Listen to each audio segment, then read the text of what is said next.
here's a scenario. I have an aqueous solution and I don't know what ions are in it. So this would be an example of what chemists would do in a laboratory setting where they're testing to see what is in a water sample, for example.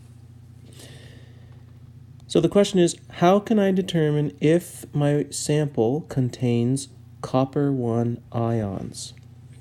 And I just have a reminder over to the side of the reference sheet that you have access to. I hope you printed that off.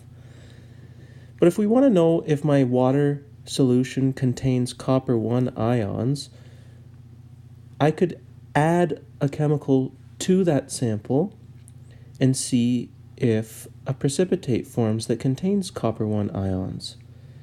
So if I look over to my solubility table,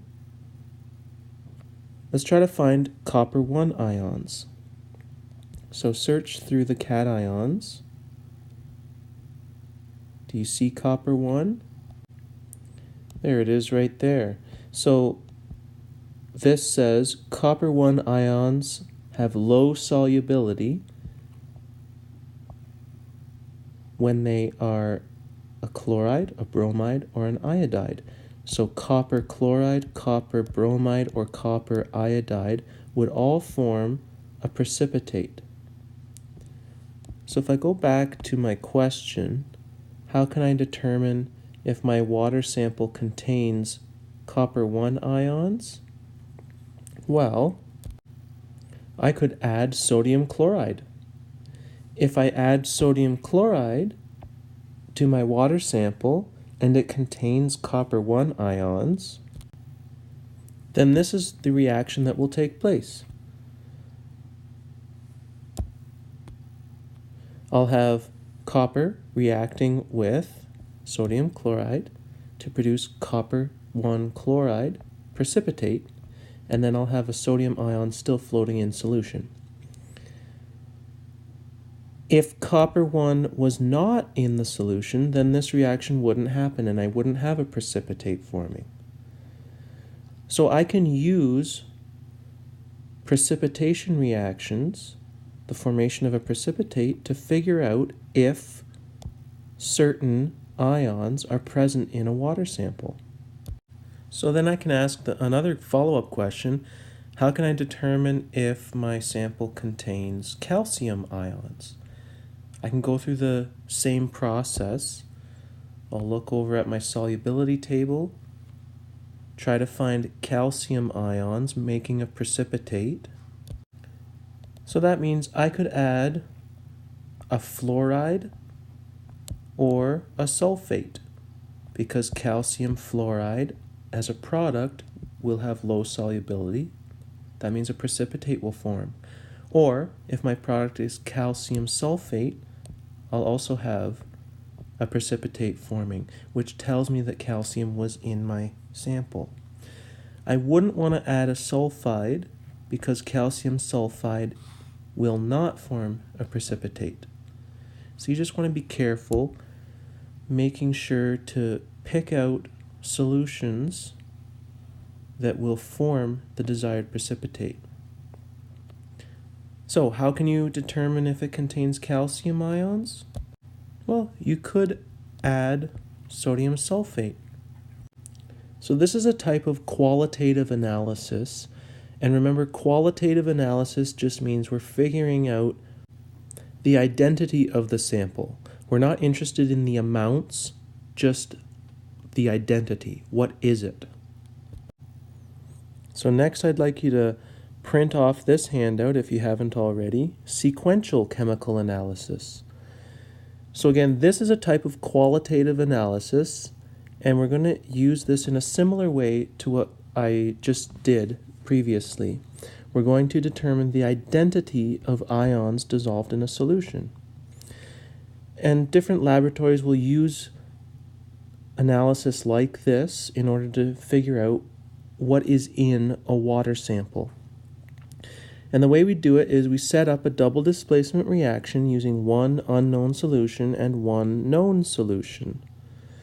So the unknown solution would be your water sample, and the known solution would be the chemical that you're adding to it. So in this test, we would predict that if a precipitate forms, then a certain ion must have been present in the unknown solution, similar to the questions we just did. And again, we're going to use a solubility table to help choose the reactants that will form the precipitates that we want. So here I'm just outlining an example of a sequential chemical analysis. And remember, the word sequential just means a sequence of steps. So refer to the flow chart here on the right-hand side.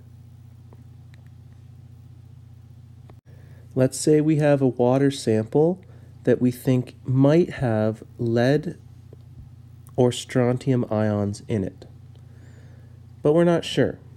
So we need to add certain chemicals to our solution in order to figure it out.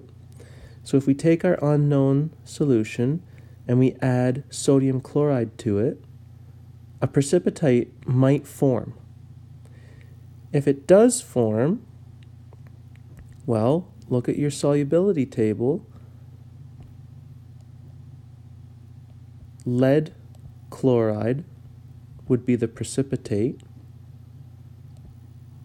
So if a precipitate forms, that means lead ions were present in your sample. And then you can filter out the precipitate and now do your next test to see if strontium ions were present. So you would add sodium sulfate, because strontium sulfate will form a precipitate. So if a precipitate forms again, that means strontium ions were present in your solution. So if you add sodium chloride and a precipitate forms, that means lead was present. And then if you add sodium sulfate and a precipitate forms, you know strontium was present. On the other side of the flow chart, though, if a precipitate does not form when you add sodium chloride, that means there was no lead in your sample. And then you can add your sodium sulfate. If a precipitate doesn't form after you add that, then that means there was no strontium present. And you can have different combinations, so you could have a precipitate form first, meaning lead was present, and then once you add the sodium sulfate, there might not be a precipitate, so there would be lead ions, but not strontium ions in your sample.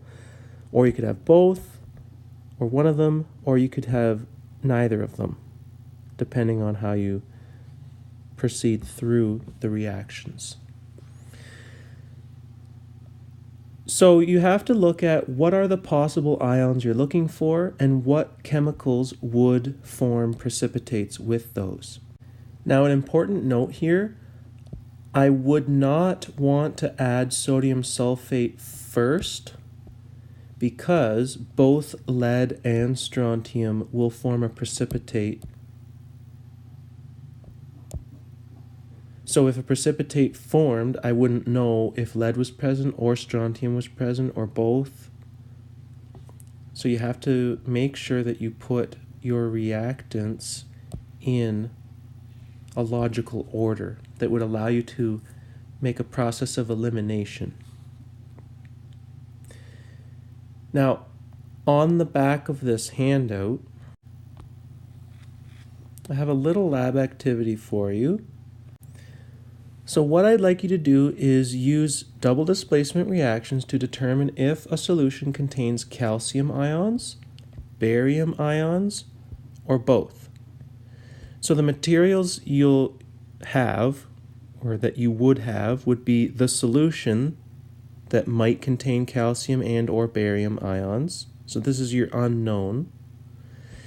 And I'm going to give you a choice, sodium sulfate and sodium hydroxide as your reactants.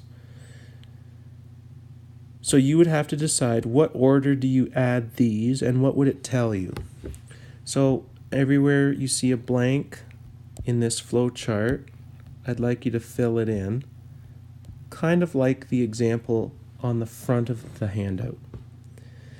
And then using these other pieces of equipment and these chemicals, I'd like you to write out a step-by-step procedure on how you would do this in a lab. So you're going to use test tubes, a funnel, and filter paper as your equipment. So remember, the goal is to figure out, does the solution contain calcium ions, barium ions, or both, and how would you do that in the laboratory?